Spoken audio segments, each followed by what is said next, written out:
Hexblade Warlocks. I gotta ask, do any of you even want to multi-class into other classes? Because the Hexblade kit is just so good on its own. But since we're here, I guess we'll talk about it anyways. So yes, today we're going to go over the multi-class potential for Hexblade Warlock, where the Hexblade is, I would say, at least half or majority of the class. And then what does it synergize with as far as multi-classing? There are some things we're going to go over because some of you may be aware that Warlock has some synergy with extra attack from multi-classing, that in Tactician and then lower difficulties, you'll be able to gain basically an improved extra attack. But I just want you guys to see how it's working right now on the stress test. So before we jump in, if you guys like Baldur's Gate 3 content, we are a small Baldur's Gate 3 channel. We're kind of a fantasy channel, but mostly we're talking about Baldur's Gate 3 at the moment. But if that's your sort of thing, consider hitting that like and subscribe button. And yeah, we also have a dog here. Yeah, we're also a big dog channel here. Mwah. Okay, go sit down. Thank you. We'll talk about the dog subclass later this week. Okay, and then really quick, just going through Warlocks, we want to be focusing on Dexterity, Constitution, and Charisma. Charisma is the big one here because this is basically going to be what our martial and our spells all get based off of right out the gate at level 1. And looking at Hexblade in particular, Hex Warrior, right out the gate, we gain proficiency with medium armor, shields, martial weapons. This is super nice to have. And then obviously we get Bind Hex Weapon.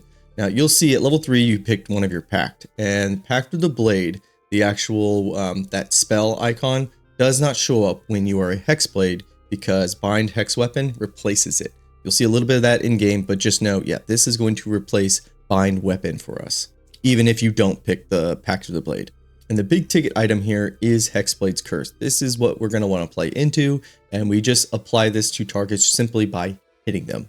So a very strong martial class. Other than that, we can apply Hexblade's Curse ourselves with a bonus action, but keep in mind, or at least something that I've noticed about Hexblade is applying this curse, actually the percentage seems to be pretty high. So for Hexblade's Curse here, I really don't know how actually important it is to use this. I mean, it comes back on short rest, so sure. It's a nice, I would say, setup for probably like a boss or something that's really tanky. But yeah, just for like general encounters, your martial weapon, as soon as you hit them, there's a good chance, again, that the Hexblade Curse is going to be applied to them. So keep that in mind. It's a pretty high percentage. What is that percentage? I have no idea. High. It's high. And then going down the list here, level 5, level 6 is probably going to be where we want to stop as a Hexblade, although we do get some nice things later on. I'm looking at Banishing Smite here. This says range, but it's a melee version. And so going to 9 is pretty nice for that. But mostly for this video, yeah, we're going to be in the 5 and the 6 range. 6, we're going to get our Spectre. This guy is really, really cool. Really cool subclass here where you summon your own Spectre once you defeat a target that's been cursed. You're going to see a little bit of that in action. Level 5 here, obviously extra attack. This is just basically standard for all martial characters. What I really like about this is the fact that you get elemental weapon so early on. I love elemental weapon. With Warlock, we actually get a lot of different concentration abilities, so we have a lot of choices when it comes to what do we want to concentrate on, so that's always nice to have. But let's move on to the list real quick, and first one we're going to talk about is Barbarian. Now at the top there, obviously we have my top pick. We have the Synergizes category. We have a category that's like, yeah, it can work. Meh, it's just something I'm not enthused about, but again, it's probably like more like closer to can work. And then the last one there is just like don't mix, no synergy. I just don't see it. Now for Barbarian, I actually put this in can work, or I would say like meh. Now I only say that because in the rage form, you can't use your spells, and then your concentrations are basically, again, useless. You can't use them because you're raging. And the whole point of being a Barbarian is having that rage factor. But why I say this can work is because when you bind your weapon, that stays with you, that doesn't go off when you rage, and then so you can still be applying Hexblade's Curse onto targets you hit. Take something like Berserker, you're going to be able to use your bonus action without the assistance of something like Great Weapon Master Feat and get a bonus action hit off as well. So I would say it can work. I'm not the biggest fan of it, but I'm not going to deny its like plausibility. And after Barbarian, we have Bard. I feel like I've talked enough about these classes that we don't need to look through their wiki page all that much. Bard is obviously going to synergize. They have the same spell modifier in Charisma, and Bard is just a very versatile class overall. I'm thinking particularly of the College of Swords, and then also with the base Bard, you get an additional short rest. I am a fan of short resting in this game, and that synergizes beautifully with Warlocks because they get their spells back on short rest. So Bard is going to be very high up on that synergize list, and left to right does matter. So if something's closer to left, it's going to be something I think is better. Because just to get ahead of myself here, there's going to be a lot of things that synergize with Warlock, and it's like I said at the beginning of the video, where every subclass and class basically wants to take a little dip into the Hexblade cookie jar because it works. Just level 1 dip is so useful. So next up we have Cleric. Cleric is another one I'm going to put in can work, probably a little bit above Barbarian, because you get spell slots with Cleric. Now the only reason Cleric is in can work instead of synergizes is because Hexblade really wants to focus on being a martial character, and there's only a few, I would say, subclasses with Cleric that actually help that out. Obviously, War Priest is the one that would probably come to mind for a lot of people, and those charges they're useful. So maybe you could put that in the synergizes because it doesn't get in the way of what Warlock's doing. You get additional spell slots. I'm gonna leave it in can work for right now. It's just I'm gonna keep it actually in can work, and the reason I'm gonna do that is because it comes down to the spell modifier. Cleric there is based off of wisdom. Warlock is, off charisma, and I feel like the ones that, or the classes that share the same spell modifier as charisma, those obviously deserve to be in synergizes, and the ones that are based off of another stat, yeah, they should probably just stay below that, because I really don't want them in the same category unless they're, I would say, exceptional. So that's kind of the reason I'm going to be putting probably Druid in the same boat. Because like Cleric, based off of Wisdom, Circle of Stars is going to give you things to do with your bonus action though, especially the dragon form. Now the question is that exceptional? You gotta take two levels just to get that, which is pretty easy trap. You do have a lot of concentrations with Hexblade, so yeah, I think I'm gonna bump it up to synergizes, even though I just went through that long speech about the spell modifiers. But I think it's the exception here. A Druid, again, with Starry Form, it changes the game as far as, I guess, how people would want to multiclass into Druid in general. So yeah, I'm gonna keep it in synergy, but I'm gonna keep it probably on the lower end, because again, we're gonna have a lot of things that synergize that probably do it just better. All right, and then Fighter's up next. Fighter's gonna go above Druid probably. I mean, 2 dips, you get Action Surge, you pick up another fighting style. As far as the subclasses are concerned, Battle Master, you get those Battle Master maneuvers back on short rest, so that synergizes nicely with Warlock spells. They also let you control the battlefield a little bit. Champion actually is a good pick here, because your Hexblade cursed target, the roll you need to critical is reduced by 1. You take Champion, that's then reduced by 2, and that's all without any items. So you can actually stack having a very high crit chance with Champion. But Hexblade and Champion, I think, synergize pretty well as far as if you want to be like fishing for those crit rolls. Really, really good synergy there. Arcane Archer, not so much. Eldritch Knight, not so much either. Hexblade already gets Booming Blade. And Eldritch Knight, you'd have to go pretty far into to get then that bonus action after a cantrip. And that would be more so on the Eldritch Knight side. Man, I feel pretty bad about Monk. I keep putting it in like meh and don't mix. Like, it comes with some nice features, like things for your movement, some defensive options, but it's mostly based off of a quartering staff or your fisticuffs. But with like Monk overall, I just feel like it does so well on its own, and it's just very unique in that own sense that it's like, does it really need any other subclass? I don't know. This one is definitely speaks to how often I multiclass into Monk, which is, as you can probably tell if you've been watching all these multiclass guides, I just don't really multiclass into Monk. I always think I find a better option. So you Monk players, let me know what synergy I'm missing, if there is one with Hexblade. And next up we have Paladin. This is probably going straight to the top because of Divine Smite, which you get at level 2. So you're going to be able to Booming Blade and then apply your Divine Smite to it. And that is a crap ton of damage. The synergy is there. I should have put Paladin higher for the blade singing wizard build, because somebody pointed out to me in the comments, which thank you commenters for setting me on the path and kind of enlightening me with as far as like synergies go. That's why I'm asking you Monk players to fill me in. But Paladin here, yes, just that added bonus from Divine Strikes. It doesn't get in the way of Warlock at all. They both share the Charisma modifier as well. Really, the question is, do you like it better than Bard, though? I'm going to lean more on the Paladin side. I like Paladin as a class better. Obviously, fuck you, Bards. You're so good at everything. Had to throw in some Bard hate somewhere. Yeah, I'm going to be Paladin the edge just for Divine Smite. Now, spell-wise, or spell slot-wise, you are going to suffer still a little bit from Paladin. But in the gameplay section, the Paladin's what I'm going to show off when it comes to doing a, like, 6-6 split. So you guys can see that even if you take Pact of the Blade, you're not getting that third strike, but that's okay with Paladin here. We're going to be doing a lot of damage. Next up, we have Ranger.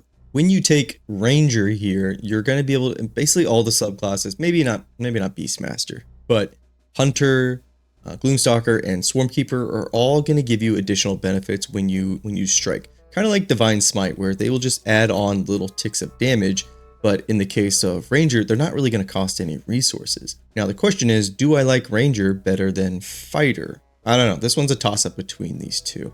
I actually am going to give it a little bit of an edge. You're using resources. Action Surge is on short rest. With Ranger here, yeah, you're not using any resources, especially Swarmkeeper. Dude, Swarmkeeper is a really good multi-class option for all martial characters. I think that's going to actually be very popular. I hate the little swarms that, circle around you, but I can't deny how good it is for, again, if you're using a weapon. So I'm going to keep it there for now. And then we have Rogue. Similar situation as Ranger here, where in particular, I'm thinking about Thief. Thief, I think, is really good for that extra bonus action. Now, I have a little bit of a build cooked up between Ranger and doing some Rogue with Hexblade that I think is really fun. But without doing that little bit of dip into Ranger, I think that Swashbuckler, going 4 levels into Swashbuckler to get those bonus action, not maneuvers, but the flick of the wrist, the dirty advantage skills. Yeah, I'm going to keep it somewhere around here. I think these three, the Ranger, Rogue, and Fighter, these are all very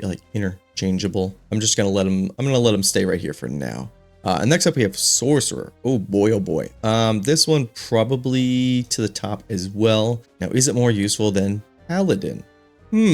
This is interesting because before Hexblade, I would say Sorcerer was like one of the great, would have been the top pick because I'm thinking with Warlock, the way I usually would build him is that like Eldritch Blast build, and having something like Sorcerer with the meta magics, that really helps that build out. But now since we're more focused on Booming Blade and applying that curse, maybe not as desirable. And I say that, but they're still at the very top. So maybe it's just not like a clear winner this time. It really depends on these two, because if you just take 2 levels into Paladin and then 4 levels into Sorcerer, you kind of get like the best of both worlds, because you're going to get your meta magic, you're also going to get your Divine Smites, and neither one of those are going to get in the way of doing your Hexblade Curse and just swinging away with Booming Blade. So I think I'm going to keep these two tied. They're both there for similar reasons.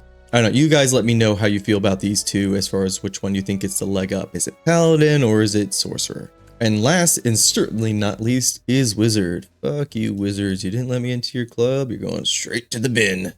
I'm kidding. Wizards, pretty good. Do they belong to be in the synergized category? I think you could make a case for this only because you can completely just pick spells that do not rely upon your intelligence and strictly use it for like all utility. You could play a little bit into Blade Singing as well. And again, none of this is really going to get in the way of Booming Blades. It's just if I stick Wizard up here, I feel like I then have to stick Cleric up here. I think you guys definitely could make a case for Wizard synergizing. I'm going to stick it down here. I'm gonna keep it in line with Cleric. And I really think with Hexblade in general, you're going to have plenty of uses for your bonus action. So I don't think we're ever going to be like, oh, what am I going to do with my bonus action? So at what point do we really kind of reach that point of like, okay, this is kind of like bloat on like our spell bar and as far as how many options we have, where it's like, are you ever going to want to use any of your wizard actions over the Hexblades? You know what? If I'm going to keep Wizard down here, I have to bump Druid as well down. I feel like I'm okay with this. I mean, like I said, these are all different spell modifiers. This is Charisma, Charisma, Charisma. This is Martial Focus, Martial, Martial. So like these all make sense to me as far as like synergizing. And yeah, for Druid, Wizard, Cleric, and Barbarian here, these can work. You just have to have like a little bit of like imagination. So not really a knock on any of these. It's just I think these top ones here in the synergized category, they just mold so much better, I would say. So yeah, I'm pretty happy with that. Let's go to the gameplay section. Okay, and in the gameplay section here, we have Will. He's going to be our Hexblade, and you can see that we have taken Pact of the Blade. Now we look at our spells here, and if we look at our spells here as far as our class actions, we have Pact of the Blade. You get this normally if you pick Pact of the Blade, but we don't have Bind Pact Weapon. That's because of Bind Hexblade, and that's just under the general Warlock tab here. You can see it off here to the right. So right out the gate, we don't pick up that like different bind like on our bar here. But at level 6 here, we already picked up extra attack. But let me just show you how this is all working. Because last time I talked about Hexblade, this was a hot topic that was a little bit hard to explain. But right now we have our longsword. Don't worry about the fact that it's only doing 0 to 9 damage. And you can see there that is not bound to us. So if we go to turn-based mode and we just swing at the dummy with our booming blade, you can see that we just hit him once. We didn't get extra attack at all. We'll exit turn-based mode there. We will bind the long sword to us and we'll do the same thing. And now we will use booming blade. And you can see right there, it procced our extra attack. So you will see further into the gameplay section, even if we didn't pick Pact of the Blade, we are still getting that extra attack. Now, the next thing that I want to show you guys is, if I then take 6 levels or another 5 levels really into another martial class for their extra attack, is that going to stack with Booming Blade and the Bind Hexblade weapon? Because that's how it works on the live version as far as tactician difficulty and lower. All right, so we quickly leveled up there, and as you can see, the long sword still our hex weapon, but we have 5 levels in Paladin, which means we picked up extra attack from the Paladin. So if we go into turn-based mode, and then we just start using Booming Blade on the target, there's our first attack, here's our second attack, and there's no third attack. So now the question is, what is the point of taking Pact Weapon, Pact of the Blade? And the answer is there's not really one. Unless you want to use Pact of the Blade, where actually you summon the sword, which that's fine, I guess. It's just not really worth it. It's definitely better to take one of the other packs. This bug, it is a glitch that Larian has kept in. But yeah, on the test server here, it is not working for Hexblade. So now let's jump to the combat section where I'll kind of show off the multi-class ideas I've been playing around with, and we'll see how they perform. So we got the full crew here. Just like before, our gear is abysmal. Now, we did give Shadowheart Flar Louve here for the finesse feature because she is partly, she's that swashbuckler I was talking about. So to use Flick of the Wrist here, we need a finesse weapon. But everybody else, yeah, gear is very abysmal. These are actually just +1 enchantment short swords. This was the one I was talking about where I was going to do that 3 ranger, 3 rogue. And I think this one actually cooks a little bit. I don't know. This one seemed pretty good to me. I'm having a good time with this at Hexblade variant. I know it's kind of, I would say, antithetical because you can only bind your hex weapon to one of them. But if we have decent dexterity, then this offhand is also going to do, it's going to do pretty decent. But other than that, the other one here, we have the Paladin. We have the 6 Warlock, 6 Paladin. They're not going to get that improved extra attack, but they are going to get Divine Smite added to their Booming Blades. So that's going to be nice. And the last one here, we have the Sorcerer Warlock mix. And as you can see with this one, I picked Pact of the Chain, and that's because we can use our Find Familiar. We went with Shadow Magic for Sorcerer, and so we got our Doggo as well. So a little bit of like a pet, I would say, multi-class going on here. But that's really the 4 I want to show off here. The question is, what else do they need to do for prep? Because we have some nice things, because I took Pact of the Tome with him, so he gets haste. This is only for long rests, though, between long rests. So not going to be as useful as somebody else casting haste, but this is a nice choice to have. But with this variant here, as far as being a ranger, because we took Swarmkeeper, it really, really synergizes with Hunter's Mark. And maybe you guys will be surprised about how much damage you can do with this combination. But all right, let's go ahead and just get into the fight. And will I eventually change up what fight I do? Probably for the next one. But I really do like this room here. So we have our rogue variant here going first. Now, concentration wise, I actually don't think it's a bad idea to use haste on this version. So she is now hasted, and then we can go ahead and Misty Step into the fight. Now, the name of the game when you're probably taking Hexblade is going to be taking Great Weapon Master for that additional 10 damage. I did not take that with her, so just know Damage-wise, we could be doing so much better. But let's just go ahead and start booming blade. There's 2. See, that second one there, Hexblade's curse is already applied to them. And really quick about Hexblade's curse, cursed by the Hexblade Warlock, the Warlock who cursed this entity, their proficiency bonus, which that goes up the further you level up, is added to their damage rolls against them. And then the number we need for a critical hit is reduced by 1. This is a really strong effect to be put on somebody, especially since it didn't cost anything. I just swing at them and it just applied. So that was a pretty good opener there. Now what's nice about these thief variants is you can start off with your bonus action. Go ahead, put Hunter's Mark on because I am taking Swarmkeeper, and those two just synergize really well. And if I don't want to use a spell slot, I can just go ahead and just use my dash instead. Get up in there and start using my booming blade.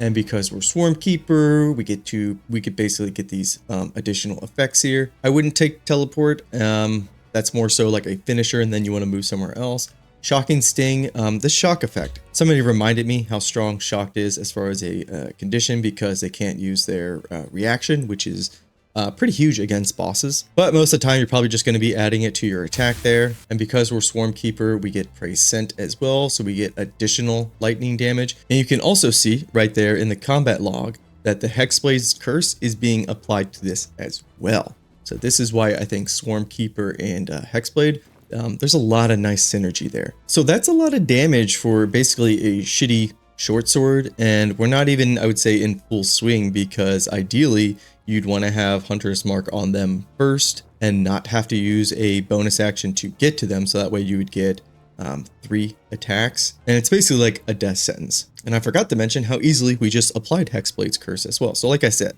the probability of you applying it to a target is pretty high, that having to use your Hexblade's curse, the actual bonus action here, not going to be, I'm not going to say it's not useful, it's just you're not going to be using it as much as I think people imagine they're going to be using it. Now bosses, yes, I think you would open up with this, but for just majority of encounters, no, I don't really think it's necessary.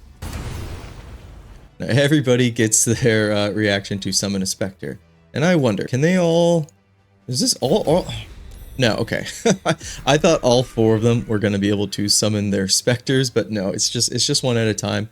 And depending on your target, it dictates which specter you're going to get. There's 3 types of specters. There's like the lowerling, there's this mundane one, and then there's the bigger one with all the arms and the scythe. So just know the bigger target you kill, the stronger specter you're going to get. And hopefully we'll see the stronger version as the fight goes on. But that's the end of their turn. Again, I really like this combination. I think this is something that I may be cooking on. Who knows? And next up we have our Paladin. This is just going to be like raw damage. Just do we need to take somebody out? We're going to teleport in there, and then we're just going to booming blade. This is the version. This is the one that had actually picked Pact of the Blade. So using this actually wasn't the best pack to pick, but I did summon myself a great sword. So there's something there. But we can go ahead and just use booming blade. And we missed, so that's great. And I forgot to mention with him, we're concentrating on elemental weapon fire, so that's why there's that little bit of fire damage with booming blade. And hopefully we can get hit off. Nice. Okay, and then we can just apply our divine smite to it.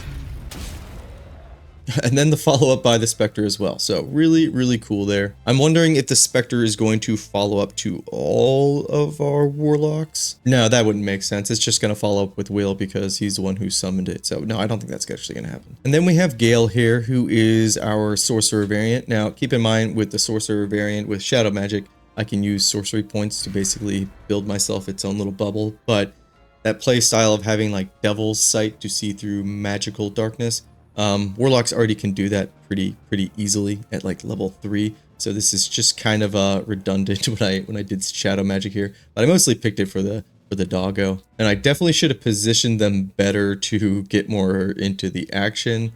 Actually, there should be the servants should be coming up from behind eventually. So I think we'll wait for them as far as the showcase really for the Sorcerer variant. But because we are a Sorcerer, we can use a lot of spells. And Hunger of Hadar is a great spell, but I really don't want to mess up everybody else. I will just throw a lightning bolt out to get some of their turns off.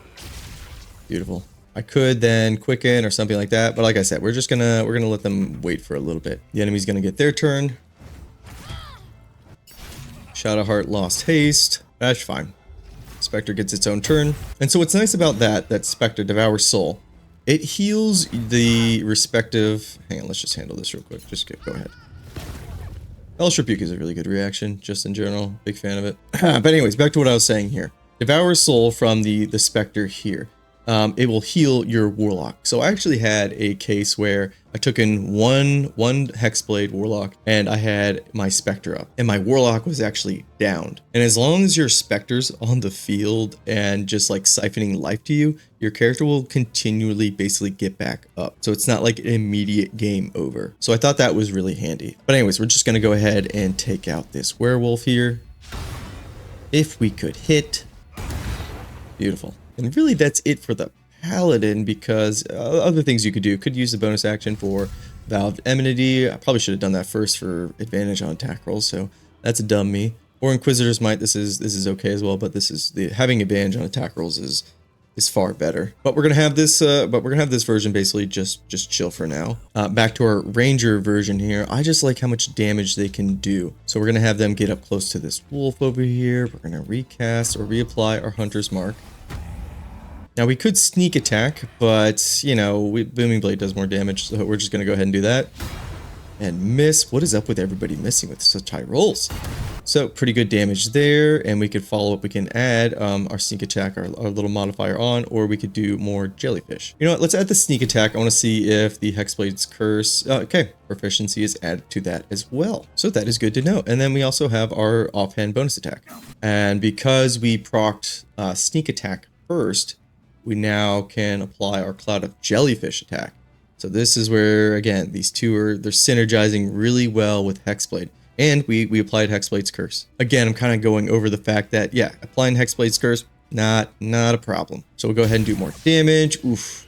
So yep, that's pretty good. But technically speaking, between sneak attack and then the jellyfish attack, or I guess the Swarmkeeper attack, the Swarmkeeper attack is going to do more damage because we're going to get that +4 proficiency applied twice, because the damage here with Prey Scent is split because we have that Hunter's Mark on them. But still, we're going to be able to do both of them, or both of them are going to proc if the conditions are met for sneak attack here. But this mix here is definitely something I'm going to write down and make a build off of, because I like this playstyle a lot. Okay, but then we're back to the Sorcerer variant here. Let's get our dog in the mix. Let's go back over there and get the... and they missed. That's a crappy part about these Shadow Hounds, is the fact that they should, in my opinion, at level, I would say 10, maybe Shadow Magic, your doggo here should have extra attack. Right now, they just get the 1. That kind of bats. We're going to summon another Spectre, though. You can summon more than one Spectre. As you can see now, Will has 2. And this is the feeble one. This is like the weakest version here, 22 health. I'm hoping we actually get to see the bigger one as well. And then I have a bonus action. I could just resummon my Hound and put him over here. That could be a choice as well. Nope, gonna skip it. And then we'll have our Imp, because we are Pact of the Chain. Just do an attack. See, they get an extra attack. And then just give him a sting. Not bad, decent damage. Nice to have like a little minion around with you. Now it's our Spectre's turn.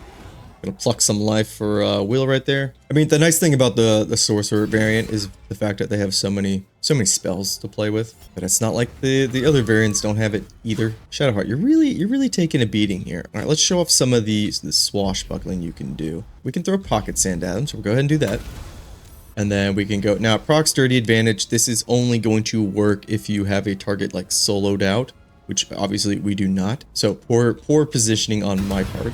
But you'll see Rakish attack here is actually not procced for this wolf. It should be for, okay, yeah, it's for this wolf here because this wolf is threatened. But we should just finish off this wolf right here. Good to go. When we did not proc our Spectre. So that it doesn't happen all the time, unfortunately, because they do have Hexblade's curse still on them. That's weird. Okay. And quickly to our Shadowhound, because they took damage. Oh, they're going to go ahead and split. Back to our Ranger Rogue. Missed. That's okay. We can just use our offhand, actually. Perfect. And then we will summon a Spectre. And then we can also use our Jellyfish teleport for free. See, this is the big boy. Yes, yes. Look at him. So if you take a look at all of them, this one's got 62 health, 12 AC. You can kind of see all the additional notable features they have here.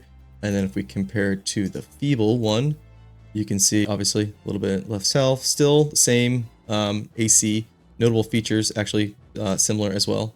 And then the mundane one, which is kind of like the middle of the ground. Actually, I'm just having my character actually run away accidentally.